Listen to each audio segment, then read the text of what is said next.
We are the Fashion Daddies. Okay, Fashion Daddy Nick. Episode 2. We're back. Yes. And it's just been such an easy journey. So smooth. You know, like when people, you ask them, any guidelines on starting a podcast? Oh my God, it's so easy. It's so you just do this, this, and this. That's it. Not so much. But we thank our 2 watchers and listeners. Yes, thank you for supporting the Fashion Daddies. My mother and my bestie Johnny. That's it. Those are good. 2 listeners that's and good. watchers. Okay. My 92-year-old mother probably doesn't even know what a podcast is. So Raquel gets a big excuse. Yes, she does. We love her. But we thank anybody else besides those 2 for joining us. And today we want to talk about, so before I even say what we're going to talk about, this is a topic that we extensively covered on Nick's blog because I am an avid figure skating fan. I have been my entire life. So figure skating obviously so we're going to talk about figure skating. Yes, we're going to talk about figure skating. David always buries the lead. I mean, you are the barrier of leads. Yes, so we're going to talk we're not just going to talk about figure skating. We're going to talk about figure skating costumes.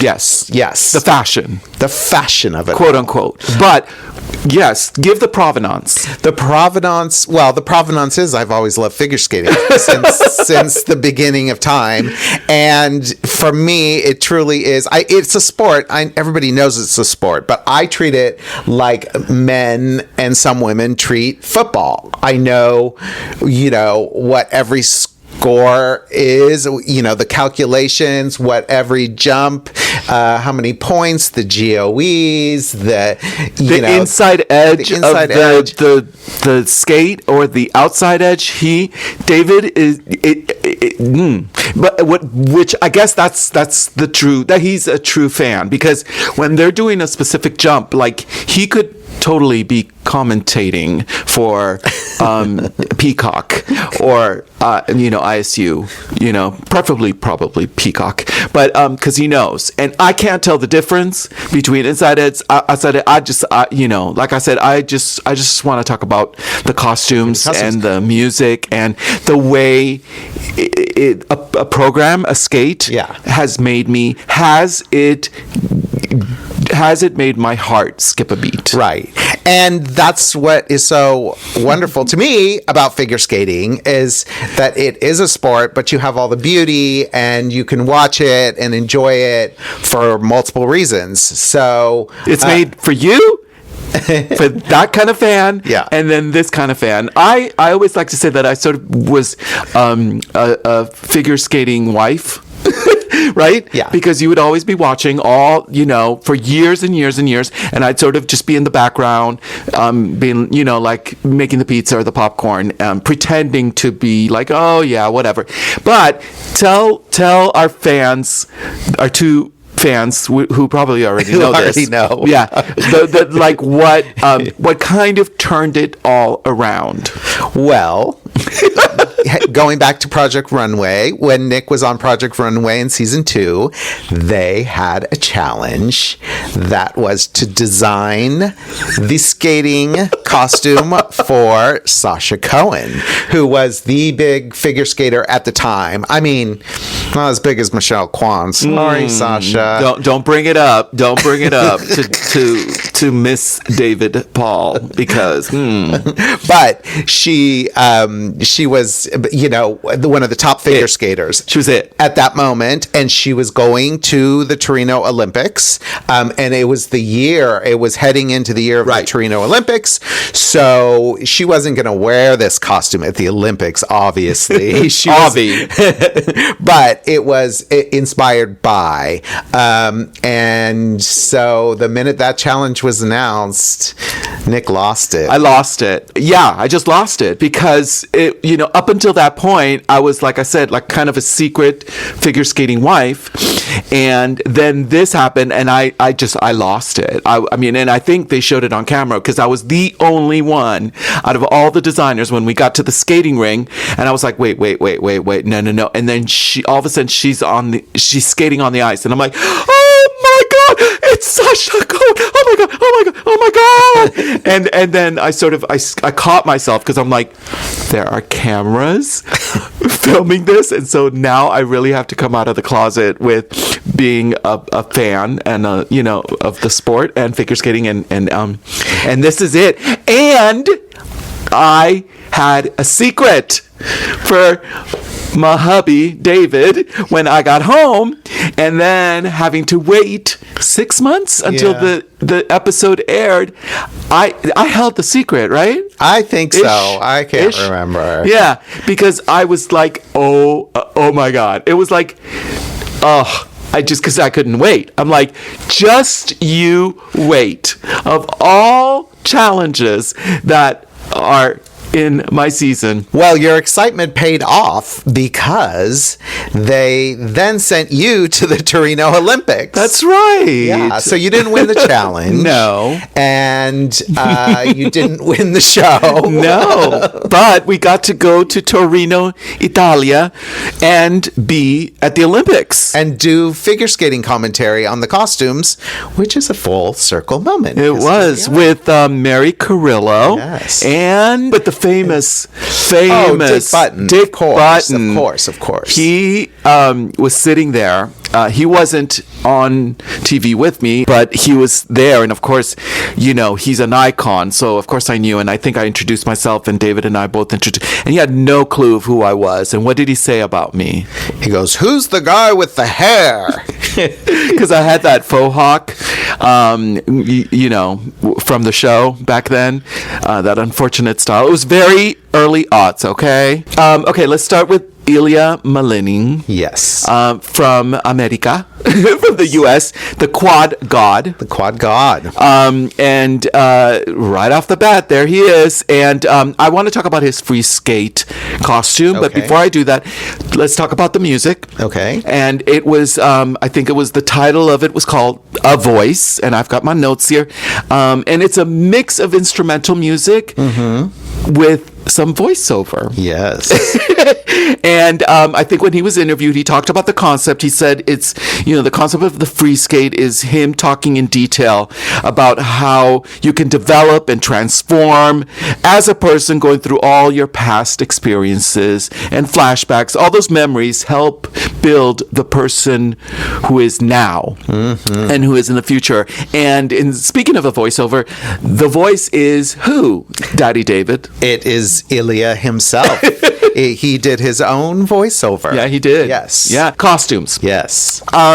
Okay, so now that we know the theme, he wore I thought a gorgeous black ensemble with bishop sleeves, blouson sleeves, and they were pleated.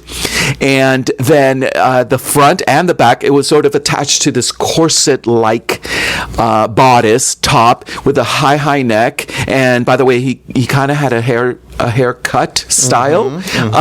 But now, again, I did my research, and the costume was designed by Japanese fashion and costume designer Satomi Ito, who, if you are a figure skating fan, you probably know, very, very famous. I think for me, aside from all that, what I appreciated is just where he went with the costume, which was very bold and over the top. And dramatic.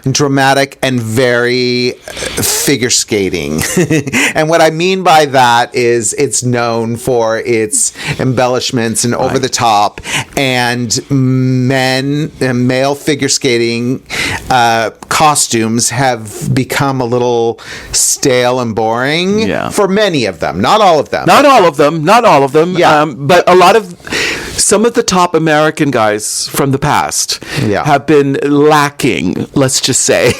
Yes. I'm not going to name any names, but it's like, here's a black mock neck turtleneck and black pants, and it's designed by Vera Wang. And I'm like,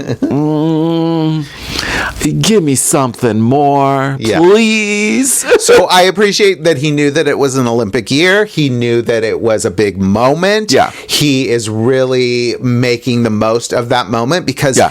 he is the one favorite to win the gold medal, and by a mile. I mean, so this is, like they say, when you're ready to win the Academy Award, you wear an Academy Award winning gown. Yes. So he put a lot of thought into what this was going to be, and this is going to be a costume that is going to be shown for years and years and years to come. So I appreciate that he went for it. Yeah. He didn't just give us a basic T-shirt. Thank you. So, yeah, thank you, Ilya Malini. Okay, next up, speaking of costumes and bringing it to you, okay, I want to talk about Adam Xiao Him Fa of what country? Oh, France. From France. And, okay, so we can talk about both his short program and his free skate because I think it was a continuation. Yes. And there was a theme there. And so the short program, the costume was by Astray Couture, which is a French costume maker. They make a lot of costumes for a lot of figure skaters. And, it's in the short program, it's his body. It's like a whole tattoo naked body, but in a top and jeans or pants, because it was inspired by Da Vinci and the famous Vitruvian Man, Da Vinci's Vitruvian Man. Thoughts? Yeah. It wasn't my favorite. I appreciate the concept. I appreciate, where he was going. Again, I appreciate that he was trying something. But the short program costume is the one we're talking about, which is the one that where it's basically like a painted bodysuit. Right, that you see the chest and the abs, and it's the Da Vinci, the famous Da Vinci Vitruvian Man. But it was distracting to me. It was I was paying more attention to the costume than I was to his skate, and his skating is so beautiful. Yeah, beautiful. He is truly one of the most beautiful skaters. So that was I would have rather, and crazy enough, in this instance, I would have wished he went with something simpler, right? Something that didn't hit us over the head with the theme. It was a little too on the nose for my taste. Okay. I mean, yes, I think it was. When I looked at it, of course, I thought Jean-Paul Gaultier. Yes. It's very Jean-Paul Gaultier, but it wasn't Jean-Paul Gaultier. It was Astray Couture. Yes. Because, Jean-Paul Gaultier, if you know Jean-Paul Gaultier, I love saying Jean-Paul Gaultier, that the tattoos and you see the see-through mesh tops and all that. So, I mean, I thought it was fashion, but I think you're right. It was distracting. But even more than Jean-Paul Gaultier, the brand new designer. Oh, yeah. Lantique. Duran Lantique. He featured some bodies. He took the Jean-Paul Gaultier body tattoo imagery and bumped it up a notch. Look it up. If we show you, if in this podcast we can do images, we're going to have to cut it off because it's not safe. It's not safe for work. But if you don't, you look it up and you'll see what we're talking about. It's the whole body. Every part of the body. Yeah. So we're glad he didn't do that. Right. We're glad he didn't do that. Okay. So then his free skate. Yes. The free skate costume, again, it's sort of a continuation, the whole theme. And that was the creation of Adam. So, we're talking Michelangelo, and so he wore, I think, not as a bold interpretation of his first costume, And I really liked it, and I really liked it especially because there was a costume reveal. Loves a costume reveal. OMG, when I saw it, all of a sudden I was like, whoa! Wait, David, there's a costume reveal. Sometimes you don't see it that much with men, but, with the women, all of a sudden they like flip this or they flip their skirt and you're like, oh, a reveal. Yeah. It's a 2-in-1. And so what he did is that, midway, he sort of snapped, and he revealed, what were they? It was the hands. The hands touching in the Sistine Chapel, right? Mm-hmm. That was cool. Yeah. It was nice. I liked it better than the short program. And it had nice drapery along the neckline. Yes, yeah. We love a good drape. Yes. Note to male figure skaters. Yeah. We both love, first of all, I'm a draper. I love draping. You can buy my draping book on Amazon.com. And and I love it because it's the femininity of it and the fluidness of it, especially if it goes with the theme of the song. And there were a couple other skaters this time around in Angers that were wearing some beautiful draped costumes. Yeah. So that one I give a thumbs up to. Okay, who's next? We've got another man. Yes. Our last man that I want to talk about. Let's just do that, and then we'll get to the women. He's from Sweden, isn't he? No. Oh, sorry. He's from Switzerland. Oh my God. Ay. Lucas Britschgi. And now this was a bit controversial. Yeah. Not just the costume. I think mainly the theme. Yeah. Maybe all of it was a little bit. Because if you go on the Twitter sphere and the Twitter world, the fans, stands, whatever you call, there's stuff there. So I guess we should just get the elephant in the room out of the way. The skate was called A Journey Through the Orient. And the costume was sort of based on Orientalism. There's a lot of talk about Orientalism and what it means, what it meant. In the past, it was a sort of a very Eurocentric. I'm just totally shortening this because it's a long discussion. Yes. This could be a whole other podcast. Yeah, this is a whole other podcast on Orientalism and what it means and what it means now, and how it's changed. But yes, it's basically like a Eurocentric view of what a lot of the European colonial people thought of the Middle East and the quote-unquote Orient, meaning Asia, and they sort of bundled it up all together. So it would be like Afghanistan, Iran, Pakistan, India, and Japan, all in one! And what it meant to them in terms of style was sexy, uber sexy midriff tops and harem pants. And that sort of went into the art, into fashion. You see some of the Yves Saint Laurent. Yves Saint Laurent was very inspired by Orientalism before it became not cool. And I was always probably not cool. Opium, his perfume. Yes. He actually, and you also saw it in operas, La Bayadère, in ballets, the Nutcracker. You have the quote-unquote Chinese tea dance and the quote-unquote Arabian dance. And then, so that there's a lot of stuff, things that you might not want to go into. Anyway, he kind of went into it. To make a long story short, he kind of went into it. So the costume was designed by Séverine Costumage, which is a Belgian costume designer. And he talked about it, actually. And he liked it, but who did Lucas? Oh, well, of course he's wearing it. Yeah, he's wearing it, and he said, "Yeah, this is a little shocking because it's sleeveless." By the way, let's just describe it. He wore what?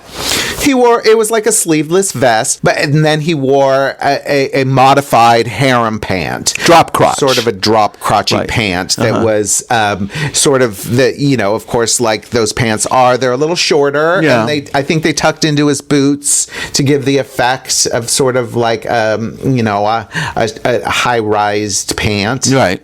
Yeah. And armbands, I remember. Yeah, armbands and his biceps. I remember going on the internets, and I think the post was, is this okay to do Orient? Yeah. Yeah, I remember when I saw it, I was like, are we doing this now? I don't know that we're doing this anymore. All right, let's do the women. Women. Okay, let's do the women. Okay, I just want to talk about a couple of the Japanese ladies. Yes, the women. of course. Kaori Sakamoto. Yes. The goat. Is that okay to say? Would I say? I don't know that she's GOAT status, but she's close. I mean, she's a 3-time world champion. Okay with your stats. And an Olympic bronze medalist from the last Olympics. You didn't even have notes to read. Like, you just know this. See, that's what I'm telling you. I'm telling you, like the stuff he knows. Yeah. I'm just the figure skating wife. I'm making popcorn in the back. Yeah. Yeah. But she's getting there. She doesn't have 5 world medals like Michelle Kwan.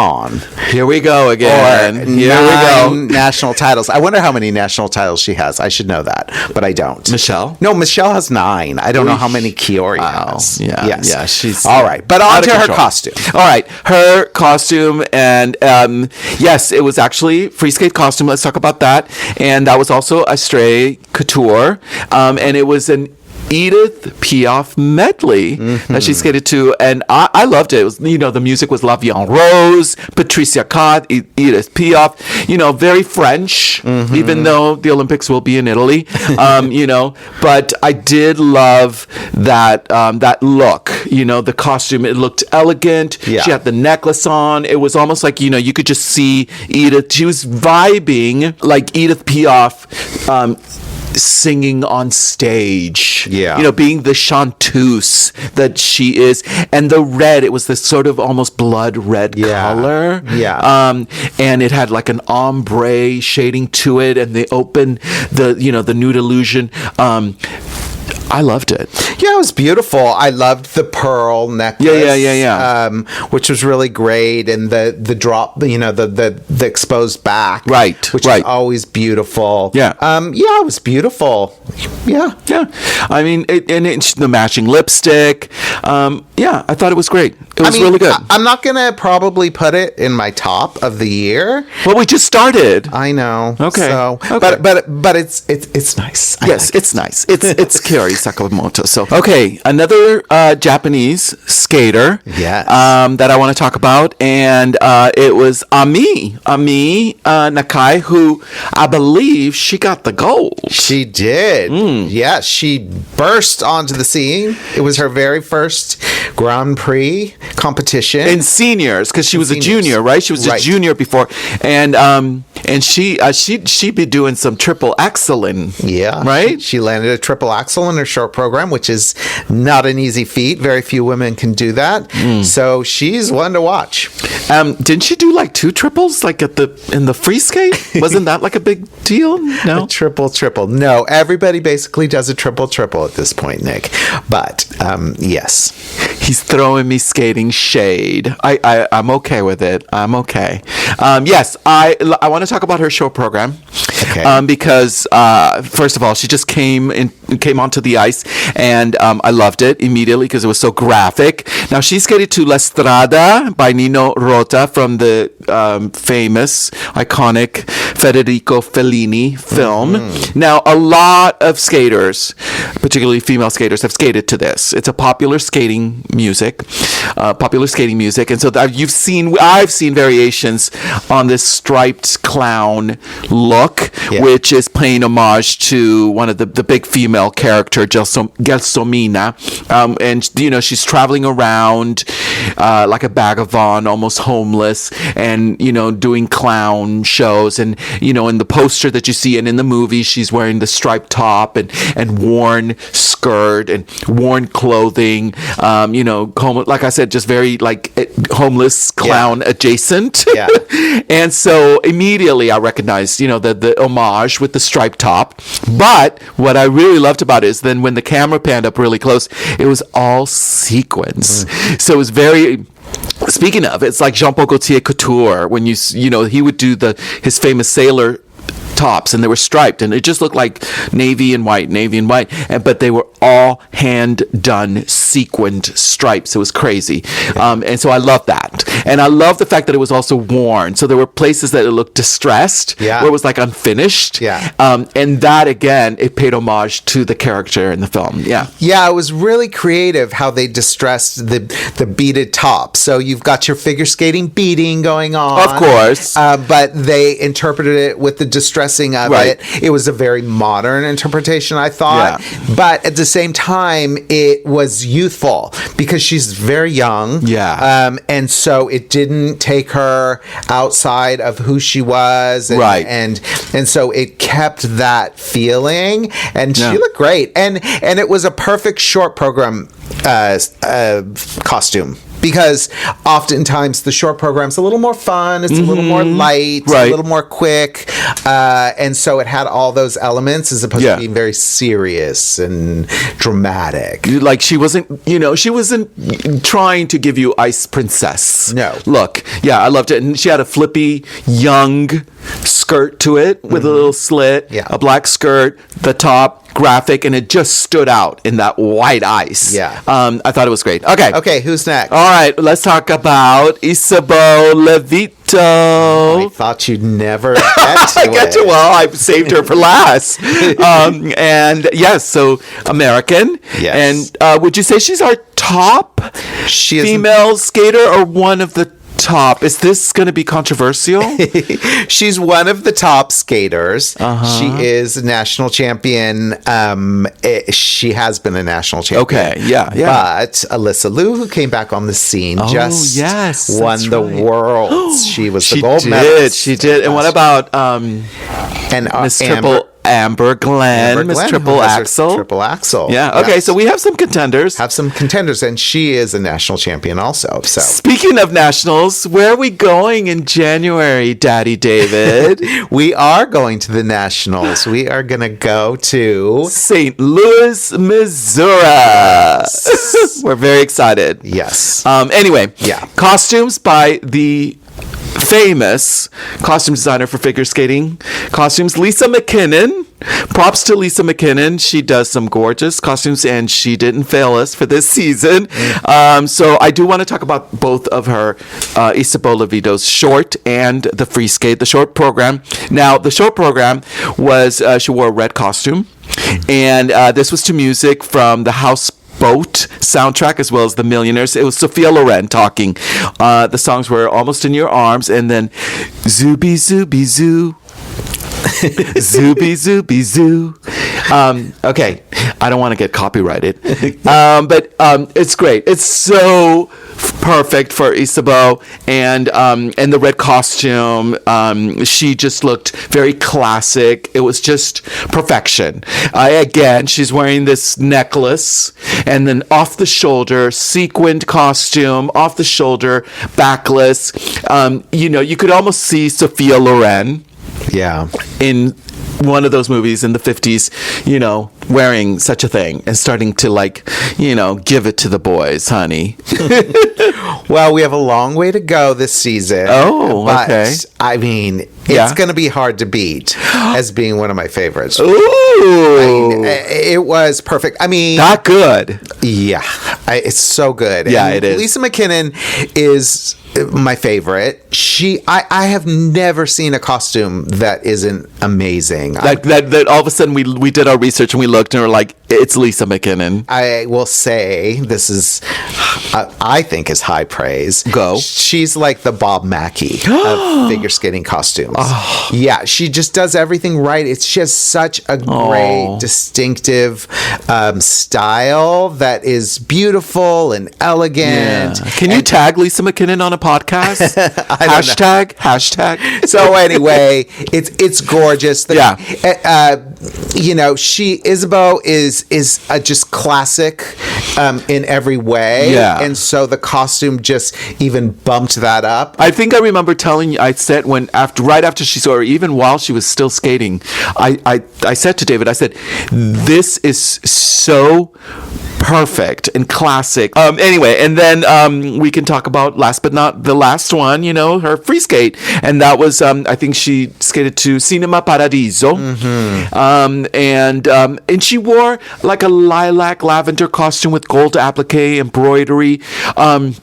Again, it was beautiful. Yeah. It was beautiful, and that music, again, is very popular with figure skaters. And, it's difficult to sort of convey in costume-wise, because you don't want to go like vintage 1940s, downtrodden Italy, So you want to give it almost like that classic Hollywood look to it. And I think that was probably the theme that they were going for. Do you know, did Lisa do that one too? Not sure. Yeah. I'm not sure. Yeah.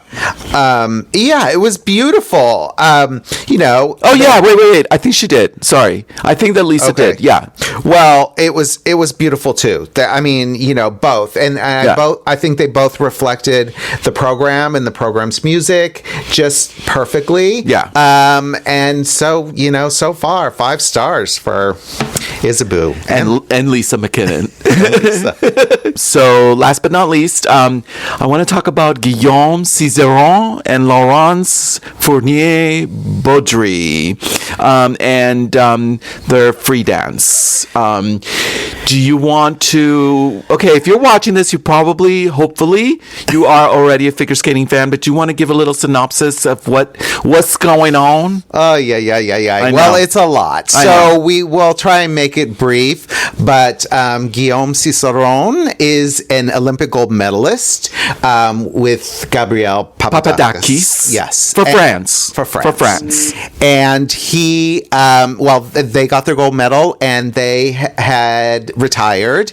And there's a lot that goes into that we won't talk about. But then he decided to come back and partner with Baudry. Yes, with Laurence. Well, to find someone. Yes. Right? Yes. But I think that was already probably like... Yeah, we don't know the whole origins. But anyway, they're back. And Laurence Fournier-Baudry had her own... thing with her partner. Look it up, guys. Please look it up. We're not going to get into it. No, we're not going to get into it. We're going to just talk about the costumes.